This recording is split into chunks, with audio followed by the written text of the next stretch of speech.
문장풀이도 있죠. 문짝을 바탕으로 해서 문장풀이를 한 사람 저밖에 없을 거예요 지금. 이게 제 문장풀이가 사실은 굉장히 독특한 부분이 있는 거예요 지금. 기존의 다른 논어를 설명하시는 분보다도요. 그리고 이제 저는 이제 문장풀이를 때 항상 도식화 시켜보는 거죠. 도식화 시켜서 상황에 그 문장이 어떤 상황 속에 놓인지 공감적인 그런 설정을 좀 해보는데 그 이유가 있어요. 사실은 공간적인 도식화 시켜놔야만 그게 머릿속에 잘 들어오거든. 우리가 예를 하나 들어볼까요? 책을 갖다가 한 100페이지짜리를 읽었어요. 또 드라마 같은 걸 갖다가 한 2시간짜리 이렇게 봤어요. 책 100페이지 읽은 걸 얘기해보라고 하면 있죠. 빼놓기도 하고 앞뒤 맥락이 뒤죽박죽이 될 수도 있고 그런데 2시간 정도 본 드라마를 얘기하라고 하면 안 틀리고 줄줄줄 안 빼고 줄줄줄 다 해요. 왜 그래요? 이미지로 도식화시켜서 머릿속에 입력시켰기 때문에 그런 거예요. 그런 것처럼 공부도 그냥 막연히 문장을 들어갈 것이 아니라 도식화를 시켜보면은 더 쉽게 내용을 이해할 수 있기 때문에 도식화를 시켜보는데 뭐 지금 이 문장이야 뭐 쉽게 도식화 시키는 부분이죠. 먼저 자활을 했으니까요. 자활을 했으니까 공자께서 말씀하신 상황이라는 걸 알 수 있는데 거기 보니까 읽어보시죠. 시 300편을 한마디로 말로 덮을 수 있으니 생각에 간삼이 없다는 말이다. 아주 간단하죠. 그러니까 도식화시켜서 보면은 간단한 상황이 공자가 제자들 이름들한테 불특정의 제자들한테 뭐에 대해서 얘기해 온 거예요 지금? 시 300편에 대해서 얘기하고 있어요. 시 300편. 시 300편.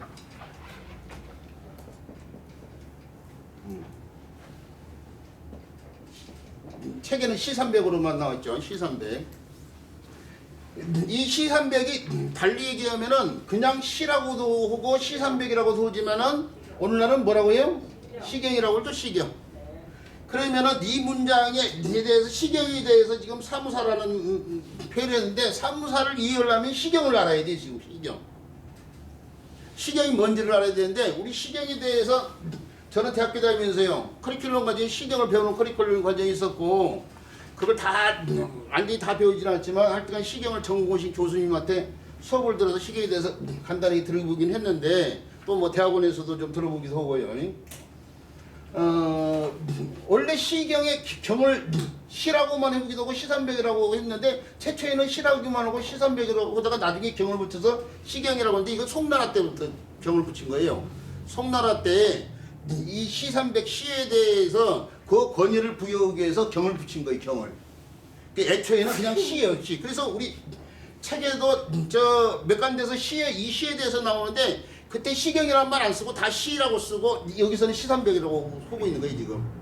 최초에는 시경이라는 말 안 쓰고 후대에 책 이름이 시경이 된 거예요. 그것도 송나라 때. 근데 공자 시절에는 경을 안 붙이고 지칭했던 거야. 어쨌든 간에 제가 지금 우리 수업 장점이 문짝인데 문짝적으로 시를 갖다가 그러면 설명을 해서 살펴봐야 되는데 시. 앞에서 시 이미 했잖아요. 근데 그때 절사자에 집중해서 설명을 했는데 이제 이참에서 다시 한번 짚어보는데 말씀 원자가 달라고 듣잖아요. 절사자가 원래는 관청시 해가지고 본음이 시였으니까 그 본음 그대로 따라가고 있죠. 근데 말씀 원자에 의해서 시였는데 그 시가 뭐냐 이거예요. 말과 관련돼 있죠. 말인데 그냥 말이 아니고 뭐예요? 운율이 있는 말이에요. 운율. 말에다가 운율이 들어가 있어요. 그 운율이라는 건 뭐냐 이게 운율.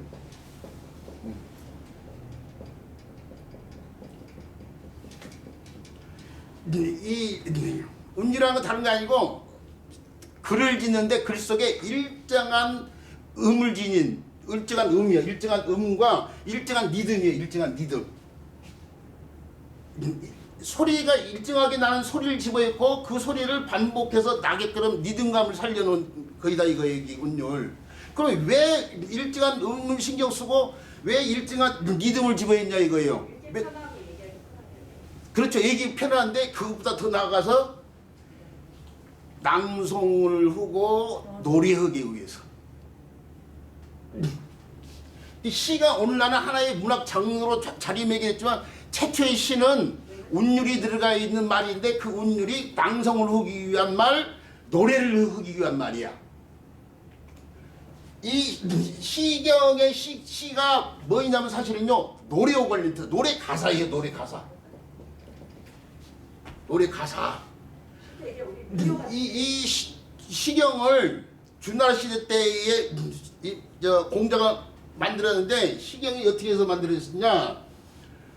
주나라의 천자가 나라를 다스리려면은 오늘날이야 뭐 언론 매스컴이 발달됐지만 그 시대는 민간에 떠도는 얘기를 주워 모아야 돼. 그래야지 백성들의 민심을 갖다가 동향을 파악할 수 있어요. 그러니까 주나라 천자가 그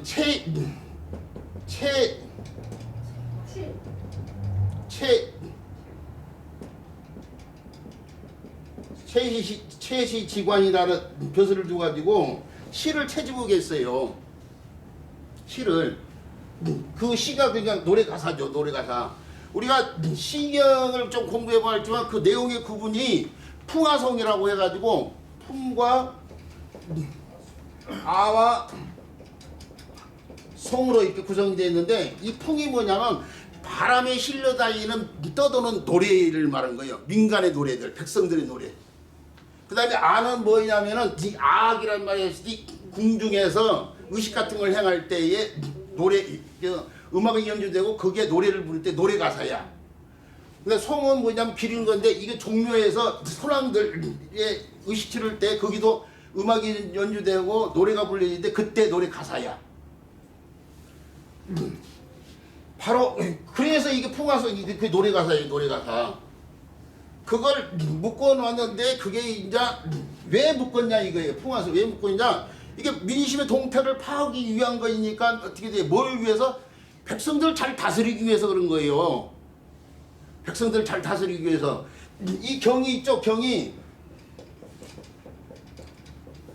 이 글자를 쓰잖아요. 이 글자가 우리가 오늘날 무슨 뜻이 뭐라고 그래? 이 지하수 경자가 음역하면서 실사자에서 실으시는데 배틀에 날실이고 관련돼 있죠. 날실인데 이게 날실이란 뜻 말고 또 다른 뜻이 가운데 뭐냐면 날실이 뭘 다스리고 있어요? 시시를 다스리잖아요. 딱 이미 배틀에 묶어놓고 이제 시시 왔다 갔다 하는 상황이니까 이게 다스리다 뜻이 있잖아요. 다스리다. 우리가 흔히 하는 말 경제라는 말 있잖아요. 경제 경자 이 글자 쓰잖아요. 그렇죠? 경제를 이 글자를 쓰는데 경제가 사실은 네 글자를 줄여 썼는데 뭘 줄였어요? 그렇죠. 경세 재민을 줄인 말 아니에요. 세상을 어떤다고요? 다스려서 백성을 구제한다 그런 말이잖아요. 조선의 최고의 법정이 뭐예요? 경국대전의 경국대전이요. 나라를 다스리는데 필요한 큰 책이다 이거예요. 경천위지 뭐 이런 말들, 경륜 이런 말들 다 다스리다 의미야. 저 여자분들이 한들 하면서 자기 몸을 다스리기 위해서 그렇죠. 월경도 그래서 이걸 쓴 거예요. 자, 이게 다스린다는 의미가 있어. 근데 이제 이 다스린다는 것이 뭐냐면 자기 마음도 다스리고 크게는 나라도 다스리고 그런 내용을 갖고 있는 책이 경이야 경. 그런데 시도 뭐예요? 시도 아까면서 민간의 동태를 파악해가지고 다스리는데 쓰기 위한 거이란 말이지. 천자가 어떻게 돼? 최시기한테 다 모개한 거예요. 그 가운데 이제 백성들의 노래는 이제 뿡이 됐던 거죠. 그래서 어떻게 돼요? 천자가 이걸 모아가지고 제후들한테 이렇게 보냈어요. 제후들한테. 제후고 봉투를 제후들. 그 가운데 노나 제후한테도 보냈겠죠. 자, 공자가 노나라의 대사구가 됐잖아요. 노나라 궁궐 속에 그 천자가 수집한 그 노래 가사들이 있는데 그걸 보고 아 저거 어떻게 이제 좋은 것만 모아있다. 유교 이념, 유가 이념에 합치된 내용만. 그러니까 이게 모집인 게 한 3천수가 됐대요. 3천수가 됐는데 근데 공자가 그 3천수 가운데 311수만 빼냈어. 그 300수가 뭐냐? 유가 이념이 합치되는 거.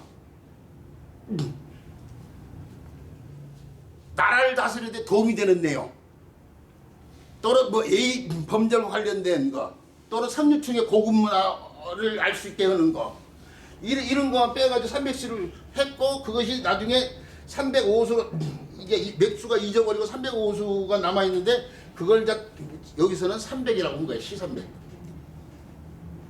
근데 그 내용을 알아야만 이제 나라를 다스릴 수 있는 마인드가 쌓이는 거야. 그래서 공자가 아들한테, 우리 논어에도 나와요. 한 두 가지에서 양화편인가 뭐 게시편 이게 나오는데, 아들한테 너 시경을 읽었냐는 소리를 두 번이나 해요.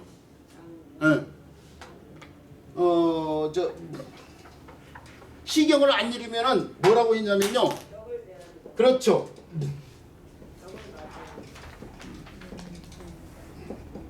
장면 일입이라고 써요. 장면 일입. 벽을 향해서 서 있는 것과 같다고 했어요.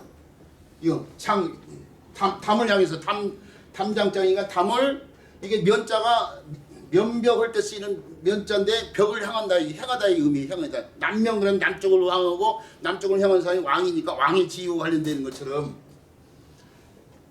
담을 향하고 서 있는 상황이요. 담을 앞에 담이 서 있는데 그 앞에 있으면 어떻게 돼? 캄캄하죠. 이 담을 향하고 서 있는 것이 답답한 상황이야. 뭔가를 모르는 상황을 갖다 표현한 거예요 지금. 그것을 알려면은, 면하려면은, 이걸 면하려면 면장이 돼야 돼요 지금. 여기서 알아야 면장이라는 말이 나오는 거야. 우리가 면장이 행정당의 면에 책임자인 면장을 얘기한 게 아니요. 알면 더 높은 사람이 되겠죠. 뭐 면장에서만 끝나갔어요. 우리가 이게 모르는 상황을 갖다가 표현한 말이 장면 일입인데, 이 모르는 상황을 면하는 것이 이게 아는 상황이죠. 아는 상황이 면장면이고 줄여서 면장이 되는 거예요. 면장. 알아야 면장이 바로 여기서 나온 거야. 면장.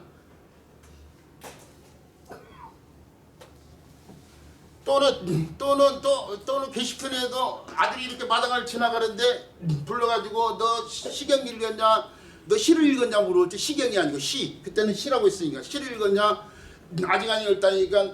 그래놓고 또 어느 날 또 지나가니까 그 다음엔 또 A를 읽었냐, 뭐 이런 얘기가 나오는데, 그래서 그걸 뜻하는 사자성어가 공자 성격들도 나오지만 과정 실해라고 해요. 과정 실해.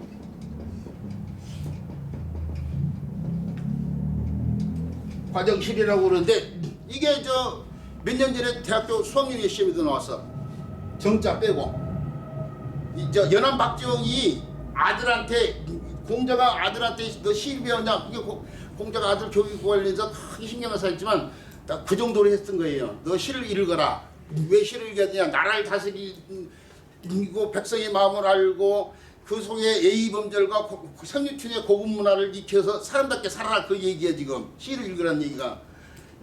근데 이제 그걸 따서 연암 박정희도 자식을 위한 글을 썼는데 그게 과정록이라는 책이거든요. 근데 어쨌든 간에 시험에 이 정자 빼고 뜰과 관련된 뭐 내용을 이렇게 집어해가지고 그것과 관련된 글자가 뭐냐고 물은 것이 시험, 대학교 수학년 시험에 나왔어요.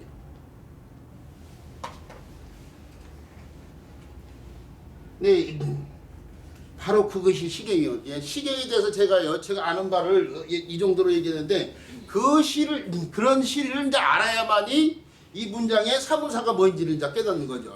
자, 그래서 다시 이제 책을 보고 설명을 해보는데요. 시경이 이 정도로만 설명하고요. 자, 자왈, 작게서 말씀하셨다 이거죠. 시300을 갖다가 아까부터 얘기했죠. 오늘날은 시경이라고 했지만 옛날에는 시 또는 시300이라고 했다고 했죠. 이 시경을 갖다가, 이게 진짜 오늘날로 붙이면 시경이죠. 시경을 이러니 폐지하니요. 한마디 말로써 가린다 이거, 가릴 패자, 덮는다 이거, 덮을 패자. 한말로 덮으면은 자 말할 수 있다 이거예요. 뭐라고 말할 수 있냐? 사무사라고 할 수 있다 이거죠. 자, 사무사는 그대로 풀이면 생각에 없을 못자 간사할자, 간사함이 없다, 그렇게 되는데,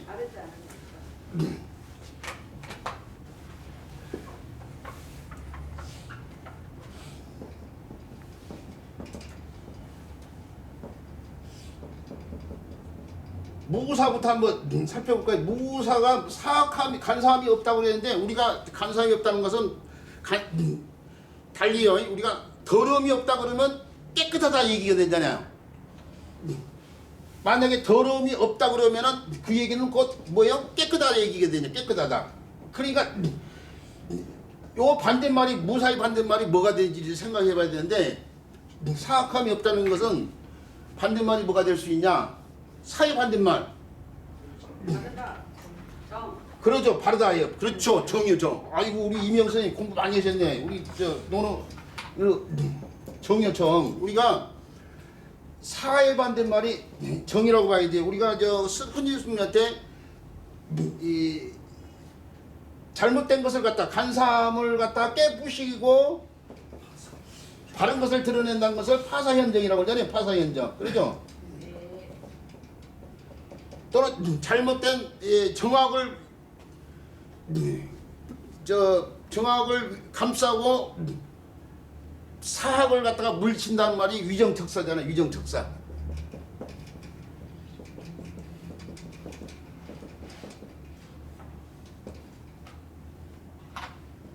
파사행정, 위정척사 이런 말에 사가 정오고 반대된다는 걸 할 수 있어요. 이렇게요. 남자 선생님들은 그렇게 무효소설 많이 봐가지고 그걸 다 압니다. 무효소설 보면은 정사의 고수들이 모였다 이렇게 말이에요. 우리 선생님 근데 저는 무협지를 많이 안 봐가지고 그러니까 자 이런 사자성어를 지금 들어서 사의 반대가 정이 된다는 걸 지금 설명드렸는데 그 생각이 바르다 그 얘기예요. 지금 삼사라는 말이 생각에 간사함이 없다 그러니까 막 복잡하게 이게 무슨 의미지 그런데 생각이 바르다 그 얘기예요. 지금 그러니까 시의 효능을 얘기하고 있는데 시경이라는 책이 이 공자가 아까부터 얘기했잖아요. 유가 이념에 합치되는 것만 삼천수에서 빼냈다고 311수를. 그러니까 유가 이념에 합치된 내용을 담고 있는데 그것을 읽게 되면은 그 효능이 곧 네가 가진 생각에 사악함이 없는 상황, 네가 갖고 있는 생각이 바르게 된다 그 얘기야. 지금 무슨 말인지 알겠죠? 네. 아, 예. 그래서 문장은 좀 간단했지만요, 좀 설명이 좀 길어졌는데 이렇게 풀이될 수 있는 문장이에요. 이게. 네. 자, 이렇게 사무사를 갖다가 이게 바를 정자 이런 걸 들어서 설명하는 사람들 없을 거라고 생각하는데 이 문자를 바탕으로 설명이니까 이런 설명이 되어진 거예요. 제가 하는 언어가 그래서 통통 경우가 이제 이런 거죠. 자, 교수님, 저 한 가지 좀 다른 질문인데 파사 현정할 때 그 나타날 현자 있잖아요. 예. 이 실사 밑에 점을 보통 두 개씩 찍는 게 아, 맞죠? 생략한 거예요, 그러니까. 예. 식량. 이 고치현이라는 글자예요. 원래 본자는 이렇게 써줘야 돼, 이렇게. 이렇게 써야 되는데 글자라는 게 사람이 쓰는데 편의함도 추구지만 보기 좋은 것도 추구인데 이게 복잡하고 보기도 안 좋잖아요. 이게 줄인 거예요. 두 개로, 네 개로요. 이렇게요, 네 개로. 이 고치현자라는 글자인데 그렇다는 거 알아두시고요. 나중에 설명할 수 있는 게 또 있을 거예요. 자, 이렇게 해서요. 이정편의 두 번째 장에 대한 설명을 마치고요. 그 다음에 세 번째 장이 신출한차를 살펴보는데 시계를 보니까요. 쉬었다 해야 될 상황이네요. 자, 여기서 일단 수업을 끊겠습니다.